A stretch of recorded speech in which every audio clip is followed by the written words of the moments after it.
மிகப்பெரிய போராட்டம் வந்து இப்போ முன்னெடுத்துட்டு எல்லா அரசியல் கட்சியுமே இறங்கி போராடக்கூடிய நிலையில இருக்கிற முதலமைச்சர் ஸ்டாலினோ இல்ல துணை முதலமைச்சரோ இது குறித்து வாய் திறக்கவே இல்லை. நீங்க அவையில கேளுங்க, அதை கேட்க மாட்டீங்க. அந்த கேள்வி அங்க கேளுங்க. இப்போ நாடே பதறி போயிருக்குது.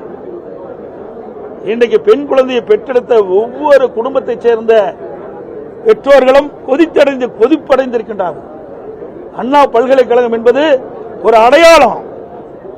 இன்னைக்கு தமிழ்நாட்டுடைய பல்கலைக்கழகத்துக்கெல்லாம் ஒரு அடையாளமாக திகழ்வது அண்ணா பல்கலைக்கழகம். இன்னைக்கு புகழ்பெற்ற பல்கலைக்கழகம். இந்த பல்கலைக்கழகத்தை படித்தவர்கள் அறிஞராக இருக்கிறாங்க.